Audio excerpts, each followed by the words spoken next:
안녕하십니까. 행복한 안식일입니다. 네, 주의 날을 기억하여 안식일을 찾아오신 여러분 모두에게 하늘의 특별한 축복이 함께 하시기를 바랍니다. 또 특별히 오늘 저희 교회를 처음으로 또 찾아주시고 앞으로 이 나성교회를 위해서 수고하실 우리 양강원 목사님, 사모님, 그리고 또 아름다운 두 자녀들을 진심으로 환영합니다. 우리 목사님과 사모님과 아이들을 보니까 제가 나성교회 처음 왔던 때 생각이 나네요. 우리 양강원 목사님은 제가 처음 뵙거든요. 그런데 이미 많은 소식을 들어서 알고 있습니다. 정말 이 교회에 큰 축복이 되리라 생각을 합니다. 그리고 또 목사님, 사모님, 이 교회에서 큰 축복 받으실 것을 제가 확신합니다. 자, 여기저기 다녀보지만 이만한 교회가 없습니다. 잘 오셨습니다.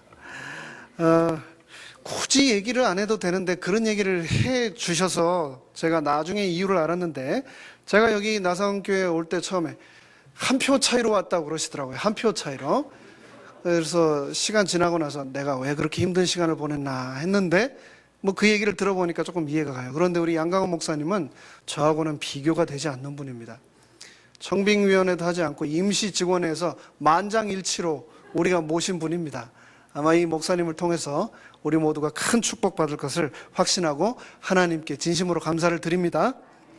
오늘은 여호수아의 고별 설교라고 하는 제목으로 여호수아서 강해 시리즈 마지막 시간을 갖겠습니다. 먼저 주제의 말씀, 여호수아 24장 15절의 말씀을 다 함께 읽도록 하겠습니다. 만일 여호와를, 시작.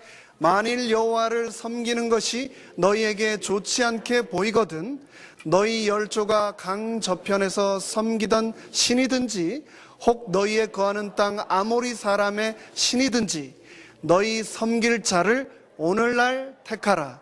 오직 나와 내 집은 여호와를 섬기겠노라. 아멘.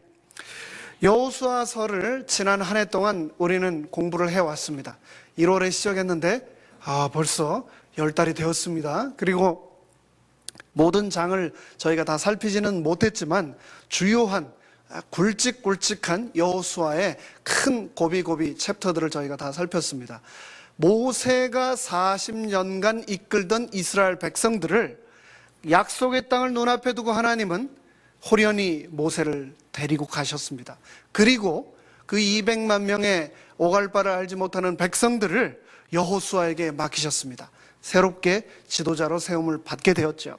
그 내용이 바로 1장에 등장을 합니다. 그리고 2장에서 40년 전에 바로 내가 정탐하였던 그 여리고를 이제는 그 민족의 지도자가 된 여호수아가 새롭게 2명의 정탐꾼을 뽑아서 여리고 땅에 보냅니다. 그리고 그곳에서 누구를 만났죠?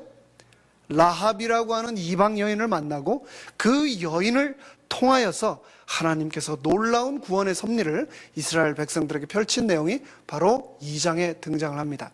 그리고 나서 하나님의 약속 따라서 3장에서 요단강을 건너고 4장에서는 요단강을 건너면서 그 마른 요단강 바닥에서 돌을 캐내어서 요단강 안에 12개의 돌로 비석을 하나 세우고 요단강 건너편에 12지파의 대표들이 12돌을 파서 12돌을 모아 세운 기념비를 세운 내용이 4장에 기록되어 있습니다. 그리고 6장에 우리가 잘 아는 이 여리고 여호수아서의 하이라이트라고도 할 수 있는 여리고성이 함락하는 장면이 나오고 8장에서 아이성을 함락하고 10장에서는 가나안 남부 지역을 함락하고 11장에서는 가나안 북부 지역을 함락하는 내용이 나옵니다. 그리고 12장에서 드디어 이스라엘 백성들이 가나안 땅에 정착을 하며 13장에서 19장까지는 땅을 분배하는 내용이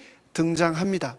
지난 시간 저희가 나이가 80이 넘었음에도 불구하고 가장 힘든 땅, 거인들이 살고 있는, 무시무시한 적군들이 살고 있는, 아직은 점령해야 될 땅, 그 땅을, 그 산지를 내게 주소서라고 외쳤던, 나이는 들었지만 여전히 하나님 앞에 청년이었던 살아있는 믿음의 소유자 갈렙을 우리가 이 산지를 내게 주소서라고 하는 제목으로 지난 시간에 살펴보았습니다. 오늘은 여호수아의 마지막 부분인 바로 23장과 24장으로 여호수아서가 끝나는데, 바로 이곳에서 여호수아가 죽음을 앞두고 이스라엘의 모든 장로와 두령 불러놓고 이스라엘 백성들을 불러놓고 110살의 이 노인이 죽음을 앞둔 유언과 같은 마지막 고별 설교를 한 내용을 우리가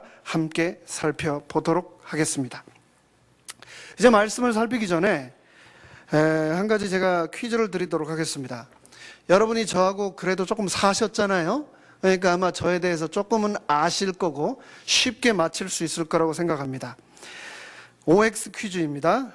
문인정은 쇼핑하는 것을 좋아한다. O입니까? X일까요? 아이고, 정말 잘 아시네요. 제가 쇼핑을 싫어합니다. 오죽하면 쇼핑하러 어쩔 수 없이 가야 되면 저는 파킹랏에 그냥 차에서 누워있고 저희 집사람만 들어가라고 하는 경우도 많습니다. 제가 쇼핑을 싫어하는 이유를 혼자 생각을 해봤습니다. 왜 싫어하는가? 쇼핑은 뭘 하는 거냐면 고르는 거잖아요. 선택하는 거잖아요. 그 선택하는 게 싫은 겁니다. 왜 내가 선택을 싫어할까 생각을 해봤더니, 선택을 하고 나면 후회를 할 수가 있어요. 또 선택을 한 거에 대해서 책임을 져야 되는 경우가 있습니다. 넥타이를 골랐는데 마침 안식일에 하고 왔을 때 넥타이 정말 예뻐요, 새신랑 같아요, 이러면 다행인데 무슨 할아버지 같은 넥타이를 메고 왔어요, 이런 얘기를 들을까 봐 무서워서 쇼핑을 하기 싫어하는 겁니다. 제가 생각을 해보니까 저는 상당히 비겁한 사람이다 라고 하는 생각을 제가 하게 되었습니다. 그런데 중국에 이런 말이 있네요. 동가식 서가숙 들어보셨죠? 시집을 갈 딸을 놓고 아버지가 고민을 하는 겁니다. 사윗감이 둘이 있는데 그 가운데서 고민을 하는 겁니다. 그래서 딸이 아버지께 묻는 겁니다. 아버지, 도대체 무슨 고민을 그렇게 하십니까? 그러자 아버지가 대답하기를, 네 결혼 상대를 선택해야 하는데 이 동쪽 총각은 부자인데 얼굴이 엄청 못생겼고 서쪽 총각은 얼굴은 번듯한데 거렁뱅이야. 이거 어쩜 좋지? 이거를 제가 2016년 버전으로 한번 생각을 해봤습니다. 동쪽 총각은 짭이 참 좋은데 교인이 아니고, 이 서쪽 총각은 교인인데 생활력이 없어. 이거 뭐 어쩜 좋지? 뭐 이런 비슷한 고민일 거라 생각을 합니다. 동쪽 총각은 부자인데 못생겼고 서쪽 총각은 잘생겼는데 거렁뱅이라고 했습니다. 그러자 이 아가씨가 이런 말을 했습니다. 아버지, 걱정 마세요. 동쪽 부자 총각 집에 가서 밥은 얻어먹고 서쪽 잘생긴 총각 집에 가서 저녁에는 자지요. 그래서 동가식 서가숙 이런 말이 생기게 된 겁니다. 요즘 이런 거 가능합니까? 이렇게 하면 큰일 나죠. 윤리적으로 큰 문제가 생깁니다. 이 중국 고사성어에서 있는 말, 이거는 어쩌면 우리의 그냥 바람일 뿐, 결국 우리는 동쪽의 남자이든 서쪽의 남자이든 선택을 해야 합니다. 인생은 선택을 미룬 채 그 중간에서, 아니면 둘 다 선택할 수 없습니다.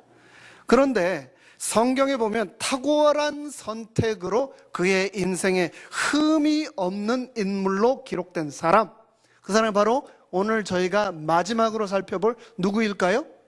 여호수아입니다.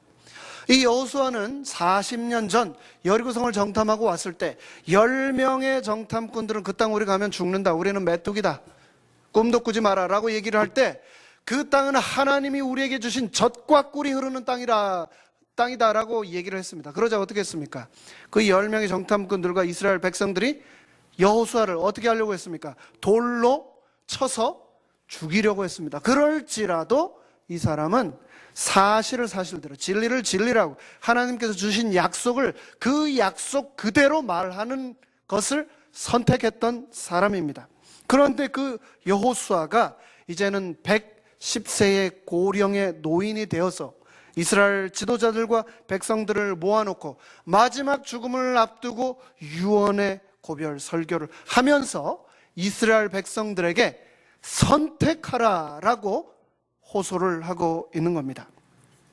다시 한번 살펴보겠습니다. 너희 섬길 자를 오늘날 택하라. 오직 나와 내 집은 누구를 섬기겠노라? 여호와를 섬기겠노라. 여러분 생각하시기에 인생은 공평합니까? 아니면 공평하지 않다고 생각하십니까? 인생 공평합니까? 그럭저럭? 인생 공평하지 않아. 그렇게 생각하십니까? 저는 인생은 공평하지 않다라고 생각을 합니다. 불공평하다라고 생각을 합니다. 왜? 생각해보면 내 인생이잖아요? 내 인생인데 내 마음대로 할 수 있는 게 별로 없어. 별로 없어요. 제가 오늘 아침 뉴스를 들었습니다. 플로리다에서 휴스턴으로 가는 비행기에서 공중에서 응급 환자가 발생을 했어요. 흑인 여자 의사가 자기가 메디컬 닥터라고 돕겠다고 했습니다. 근데 승무원들이 제지를 했습니다. 안 된다고. 나중에 백인 남자가 의사라고 돕겠다고 하자 승무원들이 허락을 했습니다. 남자로 태어나는 것, 여자로 태어나는 것, 백인으로 태어나는 것, 흑인으로 태어나는 것, 아니면 한국 사람으로 태어나는 것, 여러분 선택하셨습니까? 아닙니다. 선택하지 않았지만 그것에 의해서 우리 인생이 굉장히 크게 많이 좌우되는 겁니다.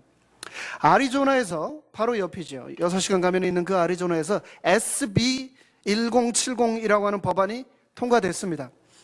이 법안은 무슨 법안이냐면은 미국에서는 연방정부에서만 불법 체류자를 단속하도록 법이 되어 있습니다. 그런데 이 아리조나주의 셰리프 국장 조 아파이오라고 하는 사람이 연방정부의 결정을 무시하고 일방적으로 히스패닉, 에이시안, 유색인종 운전자와 보행자들에 대해서 무차별적으로 표적 단속을 한 겁니다. 이게 한두 번이 아닙니다. 지난 수년 동안 이 사람이 그렇게 해왔습니다. 이게 어떤 거냐?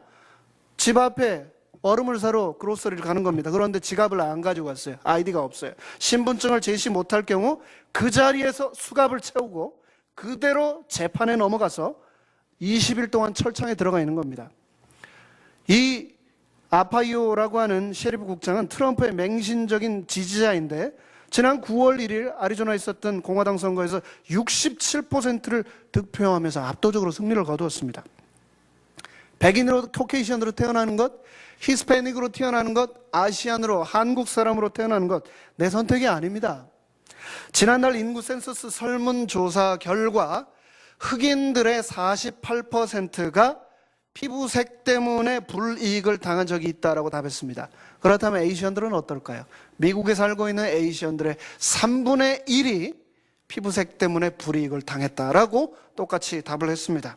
세상 참 불공평합니다. 세상 내 마음대로 되는 거 별로 없습니다. 그런데 그럼에도 불구하고 우리의 인생은 불공평하다고 불평할 수 없습니다. 그 이유는 인생에서 가장 소중한 세 가지는 내가 직접 하도록 하나님이 선택권을 주셨기 때문입니다. 그 세 가지가 뭘까요? 첫 번째, 종교를 내가 선택할 수 있게 하셨어요. 두 번째, 내 직업은 내가 선택하도록 하셨어요. 세 번째, 가장 중요하면서 또 마지막인 내 배우자는 내가 선택하도록 하나님이 기회를 주신 겁니다. 그래서 이 세 가지 선택권이 인생의 모든 불공평함을 상쇄하고도 남는 겁니다. 성경에 보면 선택 잘못해가지고 실패한 사람들이 많이 등장합니다. 우리 제일 고조 할아버지 아담은 영생이냐 타락이냐 해서 그만 선악과를 선택하는 잘못된 선택을 하고 말았습니다. 성경에 등장하는 유명한 왕 아합은 이세벨이라고 하는 우상 숭배의 대모를 와이프로 선택을 함으로 이스라엘 전체를 우상화하고 말았습니다. 그런 반면 오늘 등장하는 여호수아 24장에 등장하는 이 여호수아는 뭐라고 얘기를 하고 있냐면 너희 섬길 자를 오늘날 택하라. 오직 나와 내 집은 누구를 섬기겠노라? 여호와를 섬기겠노라. 여호와를 선택하겠노라 라고 말하고 있는 겁니다. 여러분 알고 계십니까? 우리가 내리는 모든 이 선택에는 원리가 있다는 것 말입니다. 여러분 그거 알고 계셨습니까? 세 가지 원리가 있어요. 우리가 내리는 이 선택에는. 그 첫 번째 원리부터 한번 살펴보겠습니다. 선택의 원리 첫 번째. 선택은 항상 하나님 편에서 해야 한다. 우리가 개업을 하든지, 우리가 투자를 하든지, 우리가 자녀를 교육하든지, 무슨 일을 하든지 하나님 편에서 생각을 하고 선택을 해야 한다는 겁니다. 하나님의 말씀에 맞게 선택을 해야 된다는 겁니다. 선택의 궁극적인 기초는 뭐가 되어야 된다고요? 하나님의 말씀이어야 된다. 이것이 선택의 첫 번째 원리입니다. 두 번째, 선택의 원리 두 번째는 양심에 맞게 해야 된다.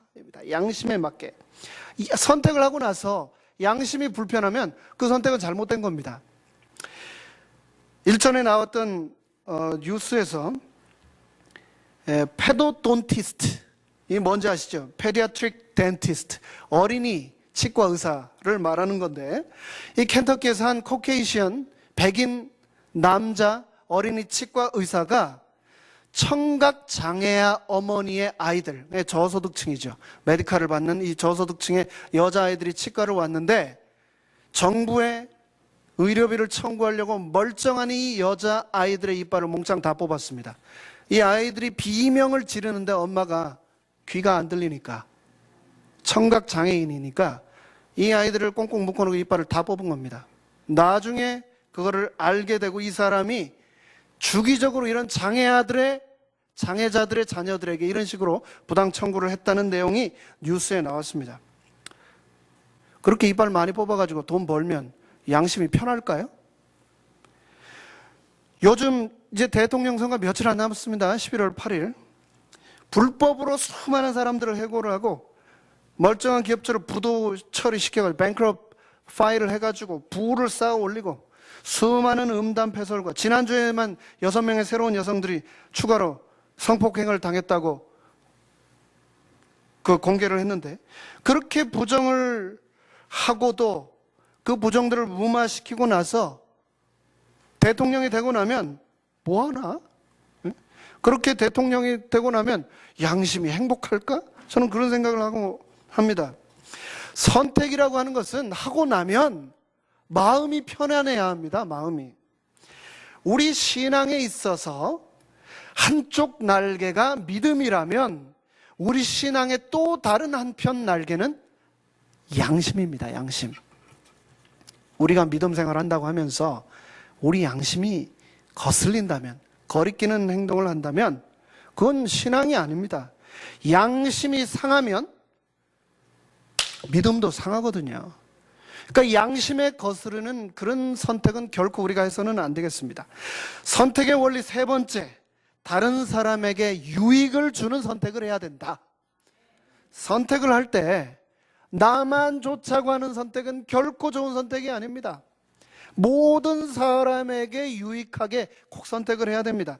내 욕심 하나 때문에 다른 사람들이 피해를 보는 선택이 그게 올바른 선택이라고 할 수가 있겠습니까? 나 하나 살겠다고, 나 하나 출세하겠다고 남의 눈에서 눈물 나게 하는 사람은 자기 눈에서 나중에 뭐 난다고요? 뭐 다른 눈물이 난다고 그렇게 하지 않습니까? 갈대아 6장 7절에서 이렇게 갈라디아서 6장 7절에 이렇게 말하고 있습니다. 스스로 속이지 말라. 하나님은 만홀히 여김을 받지 아니하시나니 사람이 무엇으로 심든지 어떻게 한다고요? 그대로 거두리라. 뿌린 대로 거두는 겁니다. 우리가 선택에 실패한 사람을 보면 전부 이 세 가지에 다 걸리는 겁니다. 잘못된 선택은 다 이 세 가지에 걸리는 겁니다. 잘못된 선택은 자기를 상하게 하고 이웃을 상하게 하고 하나님께 영광을 돌리지 못하고 그래서 결국은 불행하게 만드는 것입니다. 그런데 이 여호수아서의 결론 부분에서 고별 설교를, 임종 설교를 하면서 여호수아는 뭐라고 얘기를 하고 있냐면 뭐라고요? 너희 섬길 자를 오늘날 택하라. 오직 나와 내 집은 누구를 선택하겠다고요? 여호와를 선택하고 섬기겠다라고 말을 하고 있는 겁니다. 그러면서 동시에 이 여호수아는 고별 설교를 하면서 선택을 할 때 절대 해서는 안 되는 것 4가지를 우리에게 말해주고 있습니다. 첫 번째, 선택할 때 하지 말아야 하는 것, 그것은 바로 후회입니다. 후회. 여호수아서 24장 14절을 보면 이렇게 말하고 있습니다. 그러므로 이제는 여호와를 경외하며 성실과 진정으로 그를 섬길 것이라. 너희의 열조가 강 저편과 애굽에서 섬기던 신들을 제하여 버리고 여호와만 섬기라.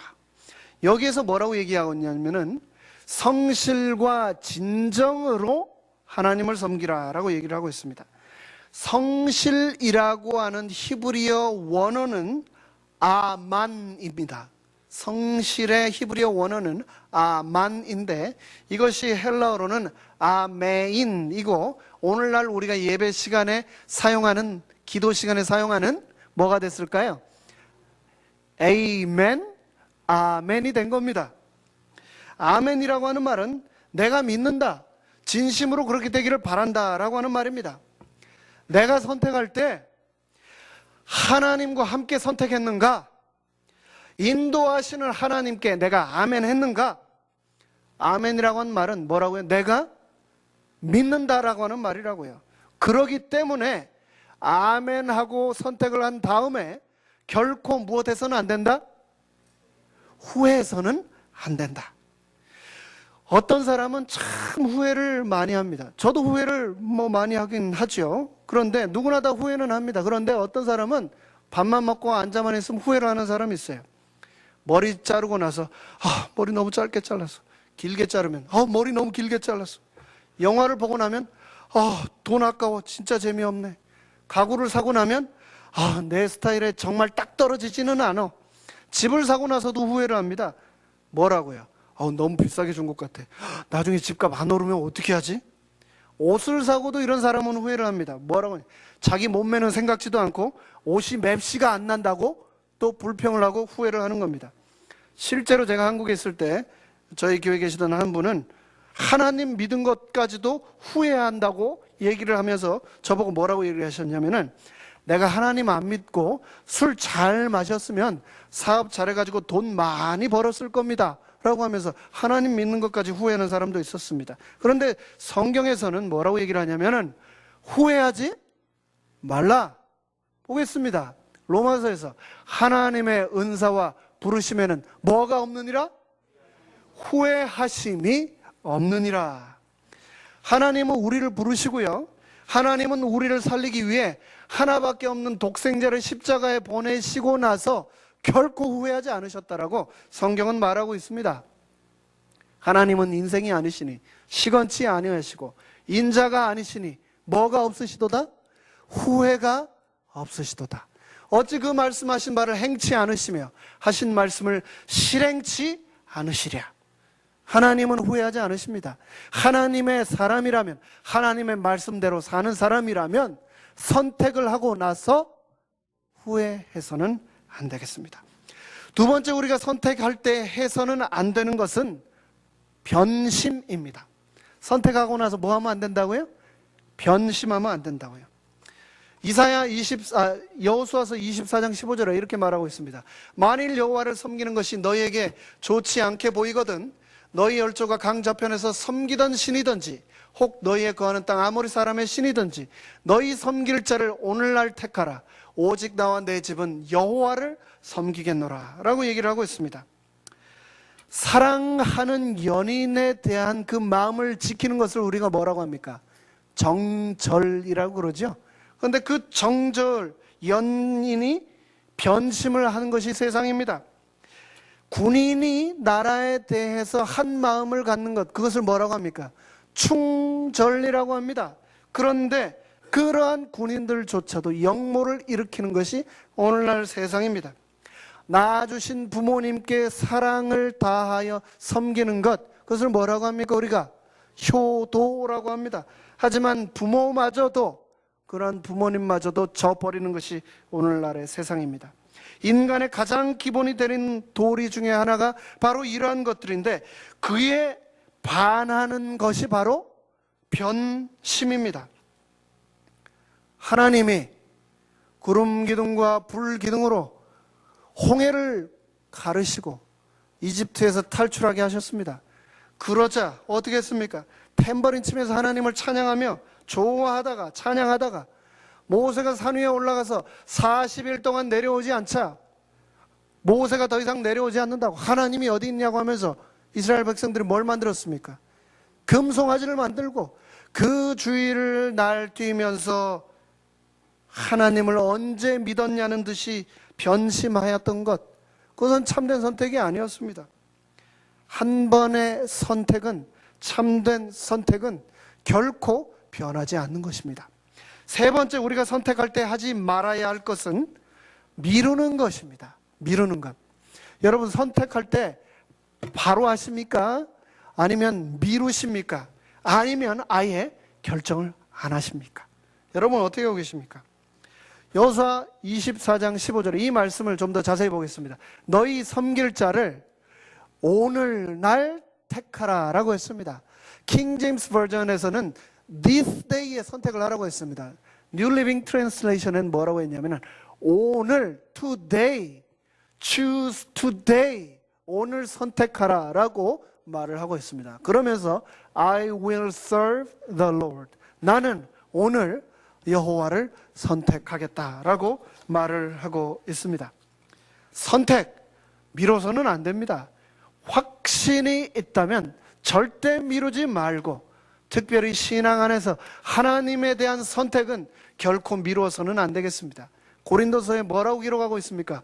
보라, 지금은 은혜 받을 만한 때요. 보라, 언제는?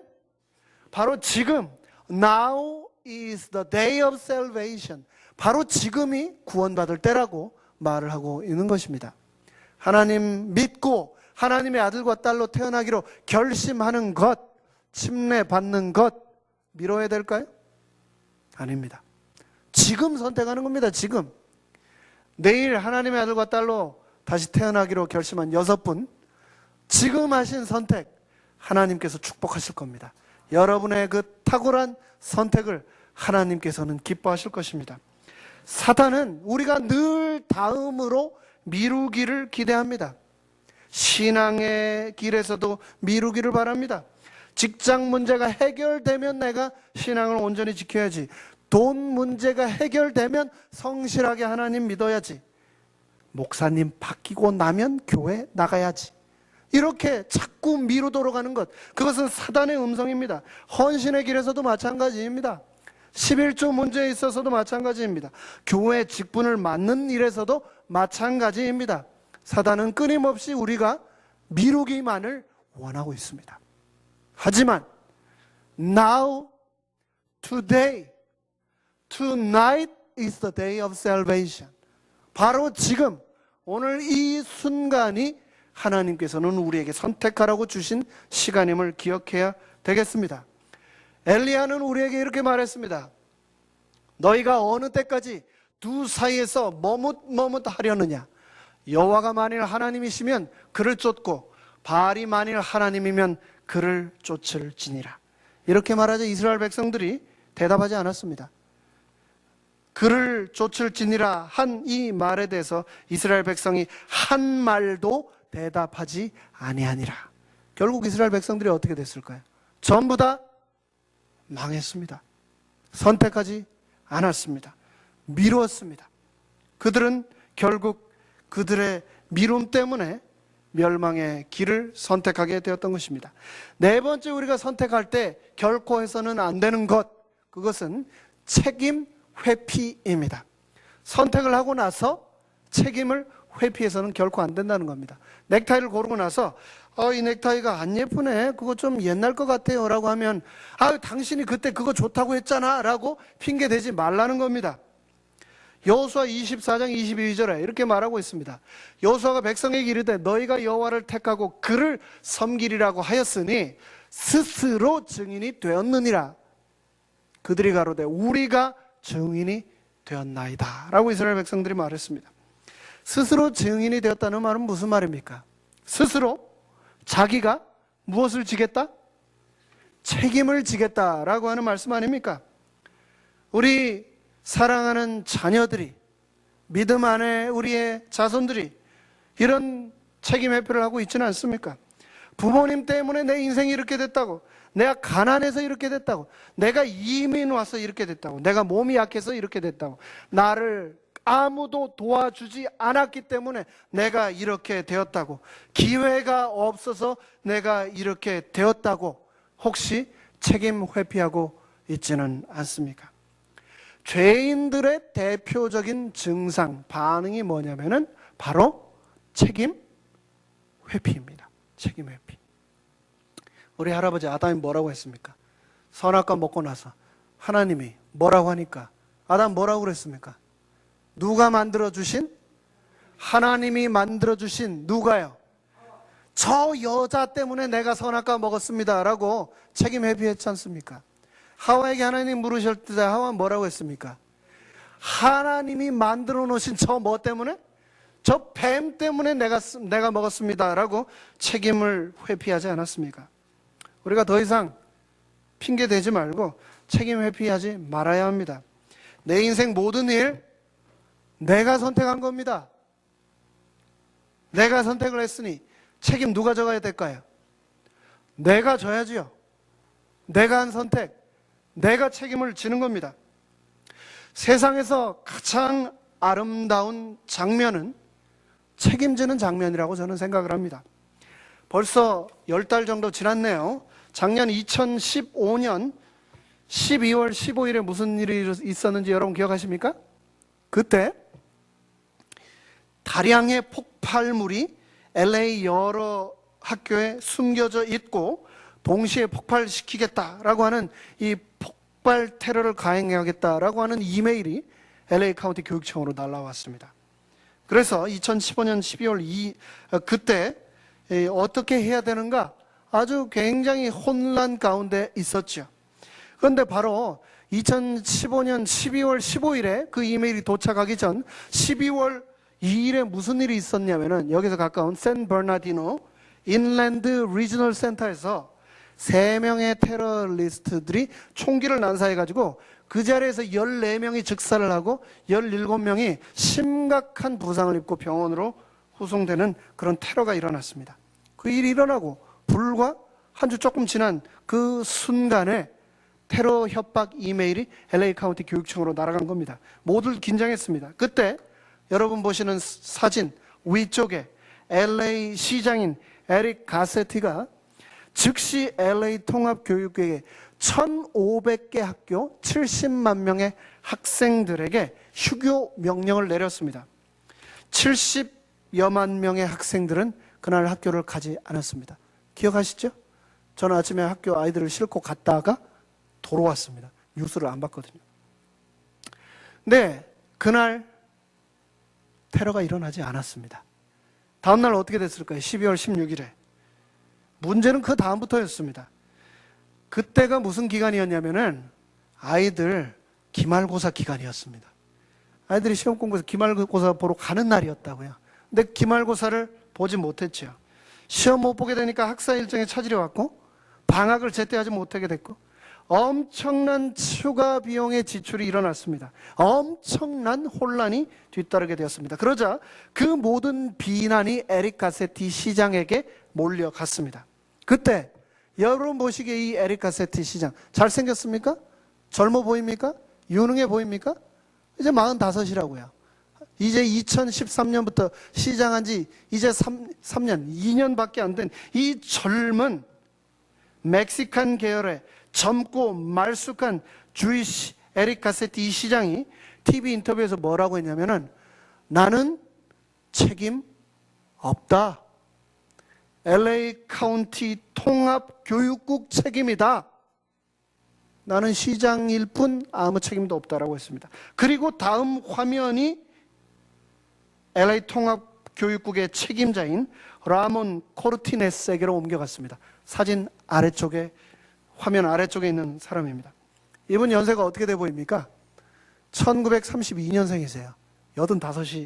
65입니까? 이 연세 이분이 LA 통합교육국 책임자셨습니다.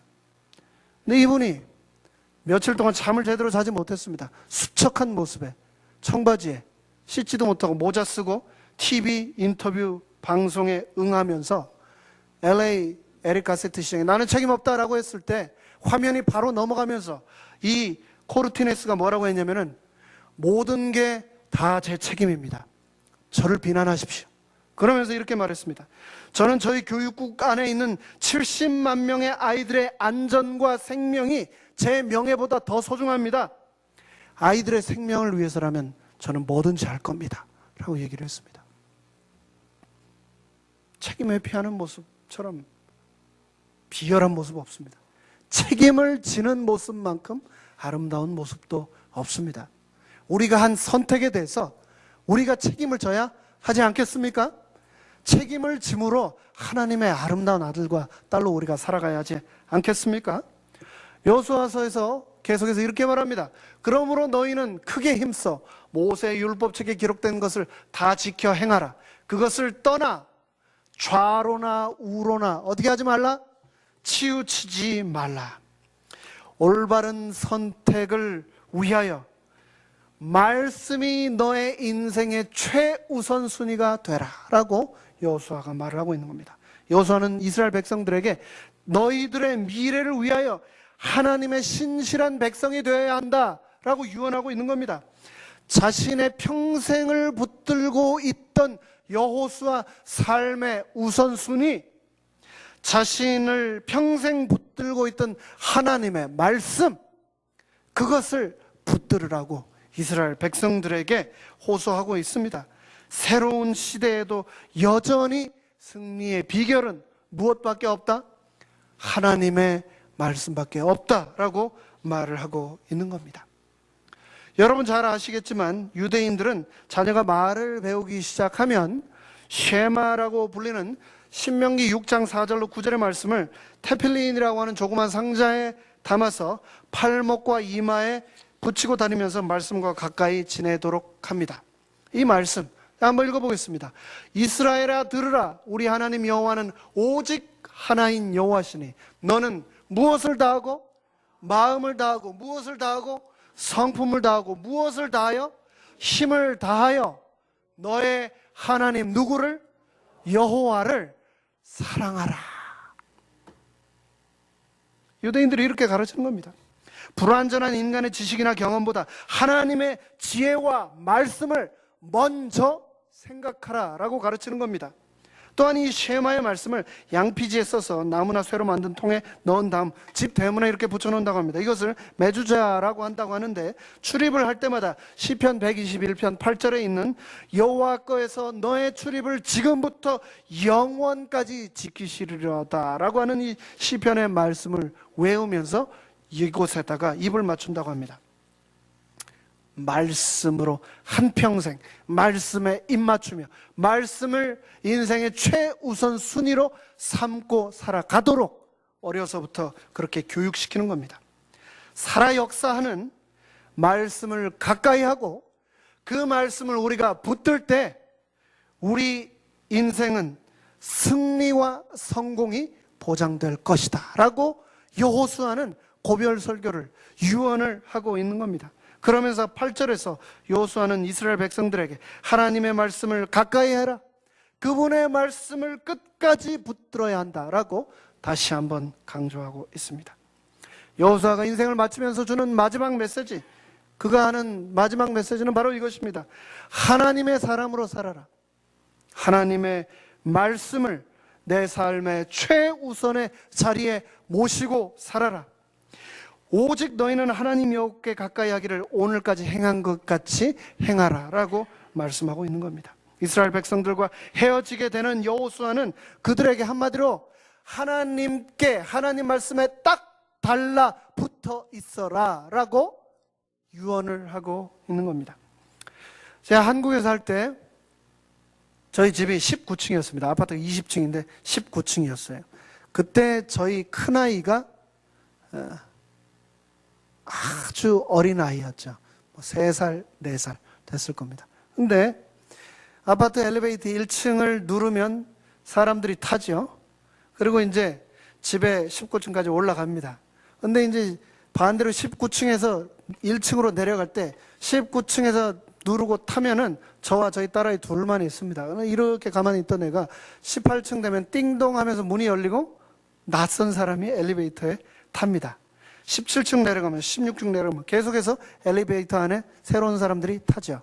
그때 지금은 아빠 근처에도 안 오는 이 아이가 그때 3살 때는 어떻게 했냐면은 엘리베이터 문이 열리고 새로운 사람이 들어올 때마다 제 바지 뒤에 딱 달라붙어서 제 바지를 꽉 잡고 1층에 내려 문이 열리고 모든 사람들이 내릴 때까지 그 바지춤을 놓지 않았던 것을 제가 기억합니다. 아빠 바지 꽉 잡고 있으면 안전하니까, 아빠가 나를 지켜주니까. 여호수아가 지금 그 얘기를 하고 있는 겁니다. 뭐를 꽉 붙들으라고요? 여호와 하나님의 말씀을 꽉 붙잡고 살아라 라고 하는 이 말씀을 유언으로 지금 남기고 있는 겁니다. 우리 삶의 최우선순위는 언제나 하나님이어야 한다라고 유언하고 있는 겁니다. 그것만이 우리가 살 수 있는 길이고 그것만이 우리가 축복받을 수 있는 길이라고 설교하고 있는 겁니다. 그러면서 동시에 영적인 자신감을 가지고 삶의 문제에 직면하라라고 우리에게 도전을 줍니다. 여러분이 이미 눈치채셨겠지만 저는 밤에 절대 밖에 나가지 않습니다. 저희 집 근처든 저희 교회 근처든 절대 안 나갑니다. 왜요? 무서워서. 그런데 제가 오늘 우리 양광원 목사님 뵈니까 밤에 돌아다니셔도 될 것 같습니다. 한 10명은 문제 없을 것 같습니다. 그런데 여호수아 23장 10절에서 여호수아가 뭐라고 얘기를 했냐면 너희 중 한 사람이 1000명을 쫓으리니 몇 명을요? 10명이 아니고 100명이 아니고 1000명을 쫓으리니 이는 너희 하나님 여호와 그가 너희에게 말씀하신 것 같이 너희를 위하여 싸우심이라. 하나님께서 나를 위해 싸우시겠다. 그러니 겁내지 말고 싸우라. 하나님께 늘 붙어있는 사람이 되어라 라고 말하고 있는 것입니다. 하나님의 함께 하심을 믿고 영적인 자신감을 가지고 당당하게 살아라. 사랑하는 나의 자손들이요. 이렇게 여호수아는 유언을 하고 있는 겁니다. 이제 말씀을 마무리하겠습니다. 세상은 급변하고 있습니다. 저희 둘째 아이가 이제 7살이 됩니다. 그런데 이 7살 이하의 아이들의 65%는 앞으로 그들 인생에 있어서 지금 현재 존재하지 않는, 지금 없는 직업을 가지게 될 것이다. 65%가 지금 존재하지도 않는 새로운 그 일을 앞으로 하게 될 거라는 겁니다. 세상이 그렇게 많이 바뀔 거라는 겁니다. 예를 들면 앞으로 드론, 여러분 아시죠? 소형 헬리콥터, 날아다니면서 사진도 찍고 물건도 나르는 드론. 이 드론으로 모든 걸 배달하는 시대가 올 텐데 공중 드론 상근 조종사, 드론 수리 기술자, 드론 운행 관리인, 드론 판매원 같은 직업들이 생기고 그런 일들을 하게 되는 겁니다. 지금 현재 직업이 지구상에 2만 5천 개 정도 있다고 하는데 앞으로 직업이 5만 개가 넘을 거라는 겁니다. 앞으로 5년 내에 인공지능, 생명과학 혁신으로 사무직 710만 개가 줄어들 겁니다. 수학 컴퓨터 분야에서는 200만 개 일자리가 새로 생길 거라고 합니다. 로봇이 사람을 대처하는 것이 지금 현재 10년 이내에는 10%밖에 되지 않는데 앞으로 10년이 지나면은 사람 하는 일의 45%를 로봇이 하게 된다고 합니다. 스위스의 다보스 포럼이 주관하는 세계 경제 포럼 WEF에서는 일자리 미래 보고서를 통해서 인공지능, 로봇 기술, 생명과학 등이 주도하는 세계 4차 산업혁명이 곧 올 것이다 라고 얘기를 하고 있습니다. 인간은 필요 없다라고 하는 책을 쓴 제리 카플린이라고 하는 사람의 책에 의하면 자율주행차의 상용화, 드론, 인공 로봇의 활용 등으로 앞으로 세계적으로 이 분야에 700만 개의 일자리가 사라지고 새로운 일자리가 생겨날 것이다. 우리가 지금 그렇게 좋아하는 판사, 의사, 약사, 기자, 이 직업들이 다 없어진다는 겁니다. 빅데이터를 활용한 컴퓨터와 정교한 로봇이 많은 부분을 대처할 거라는 겁니다. 스마트폰의 메모리가 요즘 8메가, 많으면 16메가, 그보다 좀 많으면 32메가입니다. 그런데 곧 스마트폰의 메모리가 2TB, 2000GB 넘는 스마트폰이 이제 나온다는 겁니다. 정보력만 따지면 우리 대뇌에 있는 뉴런 약 1000억 개의 20배가 넘는 용량의 기억력을 가진 휴대폰을 우리가 들고 다닐 거라고 하는 겁니다. 인공지능이 인간을 대체할 날이 신속히 다가오고 있다는 겁니다. 이미 월스트리트의 투자사 결정권은 인공지능에게 넘어갔습니다. Artificial Intelligence, AI라고 하는 이 인공지능이 투자를 결정하는 시대에 우리는 살아가고 있습니다.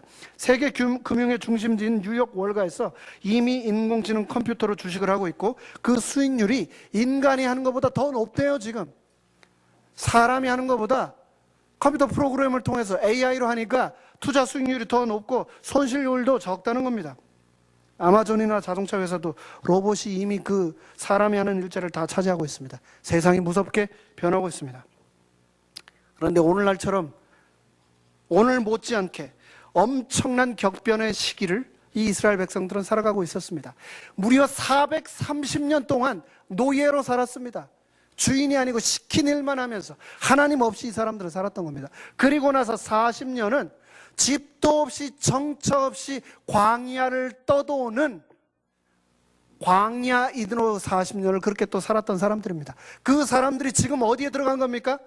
약속의 땅 가나안에 들어가서 이제는 자신의 땅이 된 그 약속의 땅에서 스스로 집을 짓고 농작물을 경영하고 가축을 키우면서 이방 민족들과 가나안 7족속과 싸우면서 앞으로 그들의 새로운 삶을 펼쳐나가야 되는 그 대격변의 순간, 그들을 인도했던 여호수아는 이제 하나님 품 안에서 잠들고 스스로의 길을 개척해 나가야 되는 그 순간을 이스라엘 백성들은 직면한 겁니다. 그 순간 여호수아는 이스라엘 백성들에게 마지막 권고이며 동시에 유언으로서 하나님을 선택하고 하나님을 사랑하라 라고 하는 유언을 남기고 있는 겁니다.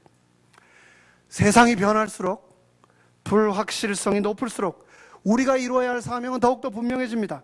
사명이 없으면 이루는 것이 없습니다. 사명이 없으면 우리가 올바르게 찾아갈 길을 찾을 수도 없습니다. 그런데 그 사명이 무엇인가? 그 사명을 하나님의 율법책에 기록된 것을 다 지켜 행하는 것이다 라고 여호수아는 말하고 있습니다. 그러면서 너희 하나님 여호와를 어떻게 하라고요? 사랑하라. 이것이 뭐라고요? 우리의 사명이며 우리의 살아갈 길이다 라고 여호수아가 말을 하고 있는 겁니다. 다 함께 읽겠습니다. 시작. 너는 마음을 다하고 성품을 다하고 힘을 다하여 내 하나님 여호와를 사랑하라. 세상이 아무리 변할지라도, 세상이 아무리 도전적일지라도 하나님만 선택하시고 하나님만 사랑하셔서 이 마지막 시대의 사명을 여호수아처럼 성취하시는 저와 여러분 모두 되시기를 간절히 바라면서 말씀을 마치겠습니다. 감사합니다.